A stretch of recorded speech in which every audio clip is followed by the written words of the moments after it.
मुस्लिम लड़की है, आप तो हिजाब नहीं पहनी है, हाँ नहीं पहना है। तो मुस्लिम लड़की का तो ऐसा बताया कि हिजाब पहन के जाना है।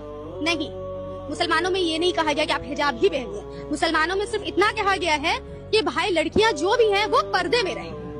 पर्दा का मतलब ये नहीं होता है कि आप हिजाब में ही रहिए, आप नकाब में भी रहिए। क्यों मैंने ये ड्रेसअप पहना है तो क्या ये पर्दे में नहीं है?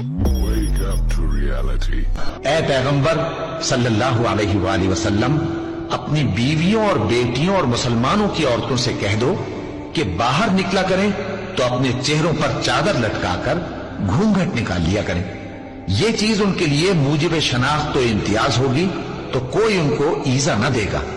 और मोमिन औरतों से कह दो कि वो भी अपनी निगाहें नीची रखा करें और अपनी शर्मगाहों की हिफाजत किया करें और अपनी आराइश यानी जेवर के मकामात को जाहिर न होने दिया करें मगर जो उसमें से खुला रहता हो, और अपने सीनों पर ओढ़नियां ओढ़े रहा करें, और जो परहेजगारी का लिबास है वो सबसे अच्छा है। ये अल्लाह की निशानियां हैं ताकि लोग नसीहत हासिल करें।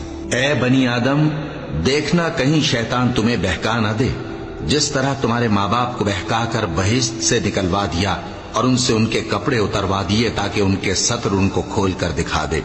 वो और उसके भाई बंद तुमको ऐसी जगह से देखते रहती हैं जहां से तुम उनको नहीं देख सकते। हमने शैतानों को उन्हीं लोगों का रफीक बनाया है जो ईमान नहीं रखते।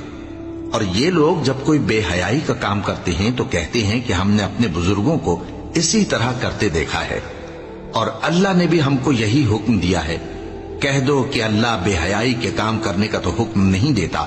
क्या तुम अल्लाह की निस्बत ऐसी बात कहते हो जिसका तुम्हें इल्म नहीं?